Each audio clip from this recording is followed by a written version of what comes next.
मेरा नाम है हरिया, मैं काम करता हूँ बहुत बढ़िया, खाता हूँ खाना और रोज गाता हूँ गाना। अरे यार, आज तो बहुत देर हो गई। इस खतरनाक जंगल को देखकर तो मेरे हाथ पैर ठंडे हो गए हैं। अगर मैं वक्त पर गांव नहीं पहुंचा तो मालिक बहुत नाराज हो जाएंगे। तभी हरिया को एक आवाज सुनाई देती है। सुनिए हरु जी। अरे, ये आवाज किसने दी?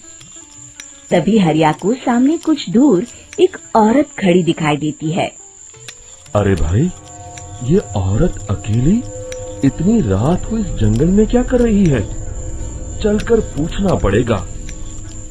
फिर हरिया अपनी बैलगाड़ी उस औरत के सामने लाकर रोक देता है और उससे पूछता है। अरे सुनिए, आप इतनी रात को इस खतरनाक जंगल में अकेली क्या कर रही हैं? तभी वो औरत मीठी आवाज में कहती है, अरे हरु जी, आप आ गए। मैं कब से आपका इंतजार कर रही थी। वैसे तो यहाँ से काफी लोग गुजर चुके हैं, लेकिन मैं खास आपका इंतजार कर रही थी। अच्छा, तुम सच कह रही हो? मुझे तो यकीन नहीं हो रहा है। वो क्या है ना, आज तक किसी ने मुझसे इतने प्यार से बात नहीं की। हाँ हाँ हरु जी, मैं सच कह रही हूँ। अब देर मत करिए और जल्दी से मुझे मेरे घर तक छोड़ दीजिए। हाँ हाँ, कौन सी बड़ी बात है, अभी छोड़ देता हूँ। आप मेरे पीछे बैलगाड़ी में बैठ जाइए और मुझे रास्ता बताते चलिए। फिर वो औरत हरिया की बैलगाड़ी में बैठ जाती है और हरिया बैलगाड़ी हाँकता हुआ आगे चल पड़ता है। फिर उस औरत के बताए हुए रास्ते पर चलते चलते हरिया बैलगाड़ी लेकर एक काली गुफा के आगे आकर रुक जाता है। हरिया उस औरत से पूछता है, हाँ देवी जी, आपका घर कहाँ है? यहाँ तो एक गुफा के अलावा और कुछ नहीं है।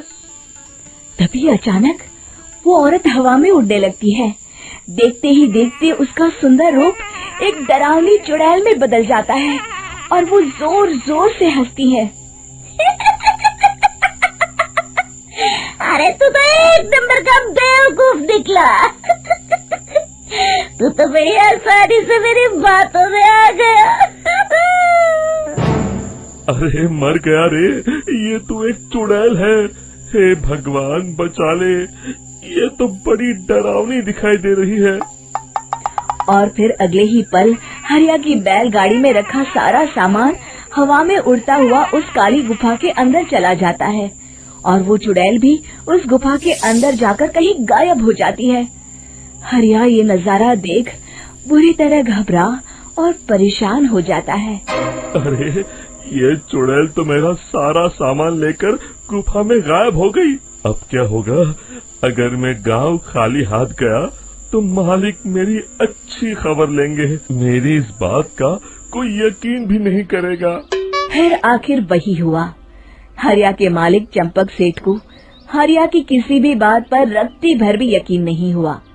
चंपक सेठ को लगा हरिया झूठ बोल रहा है और उसने ही लालच में आकर सारा सामान हड़प कर लिया है। फिर हरिया को बेईमान समझकर चंपक सेठ उसे काम से निकाल देता है। अगले दिन अपनी दुकान में परेशान बैठा चंपक सेठ गुस्से में बड़बड़ाता है। अरे, दुकान में तो सामान बिल्कुल भी नहीं है। अब मुझे ही शहर जाकर सामान लाना होगा। फिर वो अपनी बैलगाड़ी लेकर शहर चला जाता है। शहर से सामान लेकर जब चंपक सेठ वापस गांव लौट रहा होता है, तभी उसे एक आवाज सुनाई देती है। चंपक जी, ओ चंपक जी। अरे, ये तो कोई मेरा नाम लेकर मुझे पुकार रहा है। फिर उस रास्ते में वही औरत खड़ी दिखाई देती है। फिर क्या था, हरिया की तरह चंपक सेठ भी उस औरत के पास अपनी बैलगाड़ी लेकर जाता है और वो भी उसकी चिकनी चुपड़ी बातों के मोह जाल में फंस जाता है। फिर चुड़ैल उसे भी अपनी गुफा तक ले जाती है और उसका सारा सामान लेकर गुफा में गायब हो जाती है। बेचारा चंपक सेठ लाचार होकर खाली हाथ गांव लौट आता है। फिर ये उस जंगल में रोज की बात हो जाती है। जो कोई भी शहर से कुछ लेकर गांव की तरफ लौटता, वो चुड़ैल उसे बेवकूफ बनाकर उसका सारा सामान लेकर गुफा में गायब हो जाती।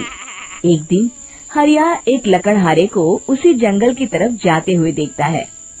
फिर हरिया उसे रोकते हुए कहता है, अरे भाई, क्यों अपनी मौत को दावत दे रहे हो? मेरी बात मानो, आगे जंगल में मत जाओ, वहाँ एक बड़ी भयानक चुड़ैल रहती है। लकड़हारा हरिया की बातों को नजरअंदाज करते हुए कहता है, अरे भाई, मुझे पहले ही बहुत देर हो चुकी है, मुझे जाने दो भाई। शाम तक लकड़ियाँ काट कर शहर के बाजार में बेचना है। तुम अपनी ये कहानी किसी फुर्सत में बैठे इंसान को सुनाओ, मैं तो चला। इतना कहकर लकड़हारा वहाँ से आगे जंगल की तरफ चला जाता है। फिर अगले दिन गांव के मुखिया के घर के बाहर बहुत सारे लोग जमा हो जाते हैं। तभी हाथ में कुल्हाड़ी लिए खड़ा लकड़हारा कहता है, अरे मुखिया जी, अब आप ही हमें बचाइए उस जंगल वाली चुड़ैल से। हमारा सारा काम तो शहर से ही होता है। अरे मुखिया जी, उस चुड़ैल की वजह से तो मैं पूरी तरह बर्बाद हो गया हूँ। हम सबको मिलकर उस चुड़ैल का कोई इलाज करना पड़ेगा। तभी भीड़ में खड़ा वीरा कहता है, आप लोग चिंता मत करिए, कल से वो चुड़ैल किसी को नहीं लूट पाएगी। मेरे पास एक बहुत अच्छी तरकीब है। तभी चंपक सेठ उसका मजाक उड़ाते हुए कहता है, अरे तेरा नाम वीरा है तो क्या हुआ? तूने अभी उस चुड़ैल को देखा नहीं है? जाकर अपना काम कर, बड़ा आया। तब मुखिया जी कहते हैं, नहीं चंपक सेठ, मुझे लगता है हमें इस लड़के को एक मौका देना चाहिए।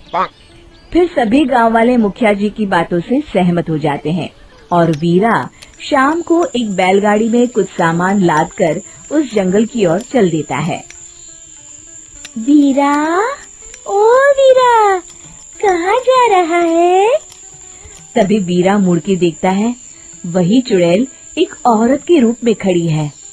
अरे बहन जी, मैं आपको ही ढूंढ रहा था।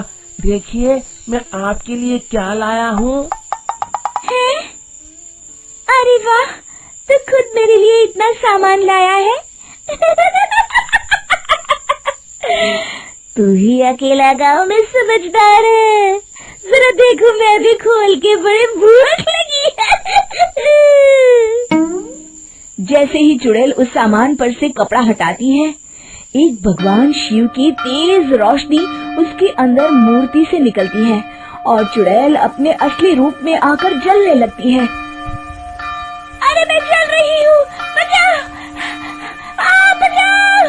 ओम नमः शिवाय, मर गई मैं! देखते ही देखते वो चुड़ैल राख के साथ उड़ जाती है और सभी गांव वाले भी वहां आ जाते हैं। शिक्षा बुराई पे सदा अच्छाई की ही जीत होती है।